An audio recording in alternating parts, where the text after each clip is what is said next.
Mundu aldakor iruditzen baldin bazaigu, gure ikusmolde faltsuengati da. Ez da egia bilatzearen beharrik, askide ikusmolde faltsuen ezabatzea.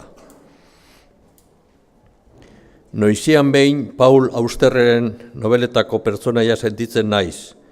Bilkurara abiatzeko autoa hartzetik etxera heltzean, jaten dudan gazna zerraraino. Irratian Manauen tribugo kanta entzun bitartean.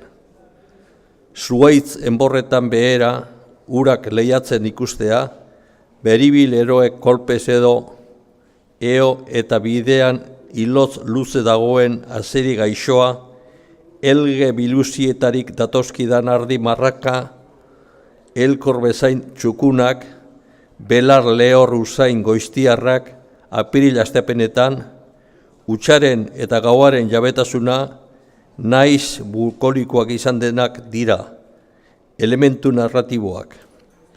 Oraiko euskal literaturaren ezagutzaile bereziak dioten bezala.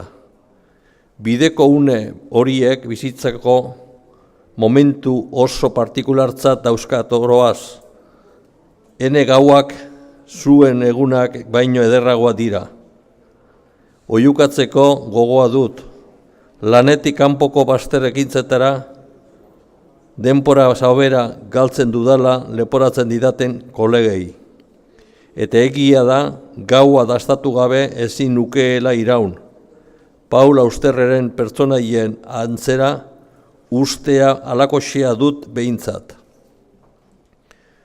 Ordea, ordu txikietan ohe hotzean sartzen naizelarik, gazna irentsi ondoren, bakarretan malko lehiaz eta hauen ez betetzen zait gogoa.